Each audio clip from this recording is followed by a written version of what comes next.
வணக்கம். நான் சரஸ்வதி மோகன்ராஜ் பேசுகிறேன். இப்போ இது வந்து கேவுரு மாவு. கேவுரு மாவு வச்சு கேவுரு அடை எப்படி செய்யலாம் சொல்லிட்டு கடையிலலாம் இப்போ நிறைய கேவுரு அடையும் கேவுரு வடையும் சுடுறாங்க. அதை இப்போ செஞ்சு காட்டலாம் சொல்லிட்டு எங்கள் பசங்களுக்கு லீவு, தீபாவளிக்கு லீவ் விட்டாங்க. 4 நாள் லீவு. அதுக்கு இப்போ நான் இதை எப்படி செய்யலான்னு செய்கிறேன் பாருங்கள். அடிக்கடி நாங்கள் செய்வோம், இருந்தாலும் வீடியோ போடலாம் அப்படி சொல்லிட்டு செய்கிறேன். இதுக்கு 1 டம்ளர் கேவுரு மாவு, கொஞ்சோண்டு உப்பு, தேவையானது போட்டுக்கலாம். பூண்டு நிறைய போடலாம், வெங்காயமும் நிறைய போடலாம். ஒரு பச்சை மிளகா தான் இருந்துச்சு, ஒரு காஞ்ச மிளகா வச்சுருக்கேன். முருங்கைக்கீரை கொஞ்சம் வச்சுருக்கேன். இப்போ இதை வச்சு இப்போ கேவுரு வடையும் கேவுரு அடையும் செய்ய போகிறேன். இப்போது இதில் சுத்தம் பண்ணி இதை கழுவி எடுத்துக்கிட்டேன். இந்த டம்ளர் மாவை இதில் போட்டு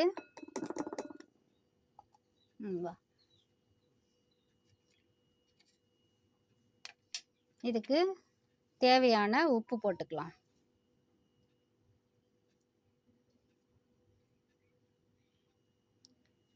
இப்போ இதெல்லாம் வந்து அரிஞ்சு சுத்தம் பண்ணி இதில் இந்த பூண்டை நசுக்கணும். ஒன்றும் பாதியமாக மிளகாயை அரிஞ்சிடணும், வெங்காயத்தை அரிஞ்சிடணும், முருங்கீரையை உருவி இதில் போட்டு நம்ம தண்ணி ஊற்றி திட்டமாக பிசைஞ்சிக்கலாம்.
இப்போ இந்த மாதிரி சின்ன சின்னதாக நசுக்கணும், சின்ன சின்னதாக அரிஞ்சிடணும்.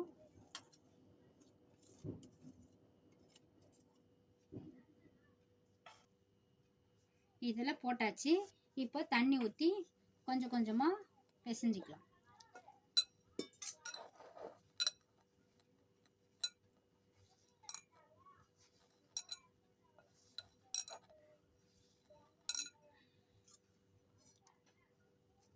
கேவுரு அடை செஞ்சிட்டோம், வடை செய்யலாம். இந்த மீந்த மாவில் இதுதான் மீந்த மாவு.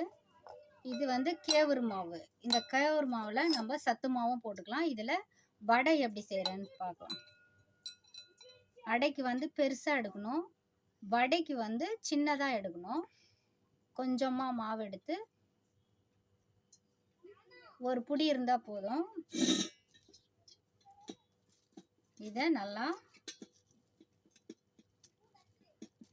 இந்த பிளாஸ்டிக் பேப்பரில் இல்லைன்னா வாழை இலையில் எண்ணெய் தடவிட்டு மெலிசாக இருக்கணும். எந்த வடை சுட்டாலும் எந்த அடை சுட்டாலும் மெலிசாக இருக்கணும்.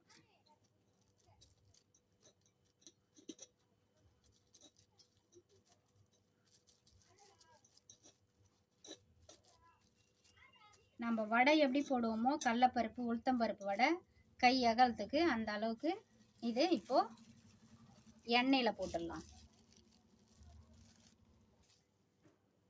இதை எண்ணெயில் போட்டுடலாம். எண்ணெய் காஞ்சி அடுப்பத்தை வச்சு, பற்ற வைக்க மாட்டாங்க சில பேர்.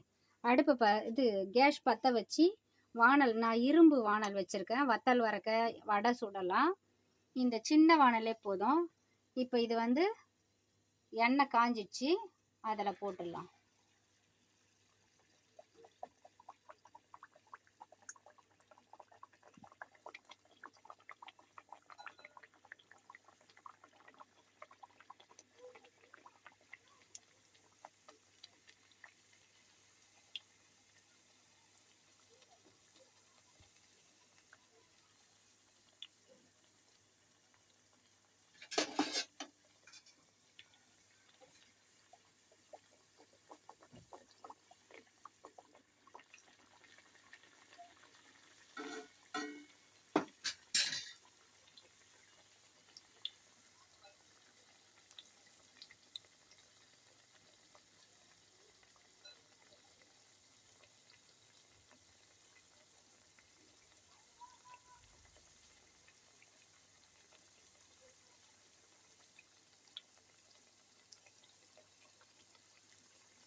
ஃபஸ்ட்டு பெருசாக போட்டுட்டேன், இப்போ சின்னதாக போடுறேன்.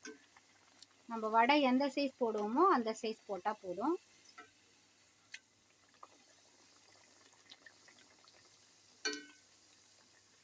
ஒன்று ஒன்றாவும் போடலாம், ரெண்டு ரெண்டாகவும் போடலாம். நான் 3 போட்டேன். இந்த வடை வந்து எப்படி வேகணும்னா இந்த மாதிரி செவரணும். இந்த நுரெல்லாம் இந்த எண்ணெயில் கொதிக்கிறதெல்லாம் அடங்கிடும். இந்த அடை அடங்கிடுச்சு பாருங்கள். அதுக்காக தான் 2 3 போட்டேன். இந்த வடை வந்து அடங்கிடுச்சு கொதிக்கிறது. இது வந்து அடங்கலை. இது அடங்கினதுக்கப்புறம் இது எடுத்துட வேண்டியதுதான். வெந்துருச்சு. அது அடை, இது வடை.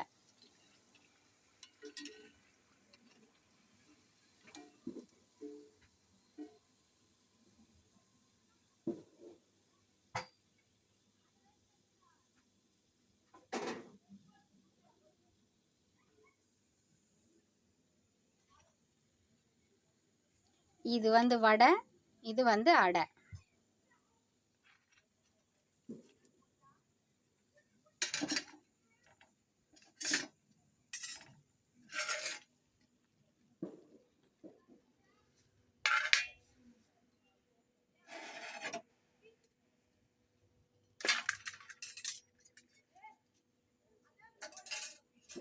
ஸ்டவ்வை ஆஃப் பண்ணிடுவோம். இந்த மாதிரி நீங்களும் செஞ்சு பார்த்துட்டு எனக்கு கமெண்ட் பாக்ஸில் கமெண்ட் பண்ணுங்கள், லைக் பண்ணுங்கள், ஷேர் பண்ணுங்கள், சப்ஸ்கிரைப் பண்ணுங்கள்.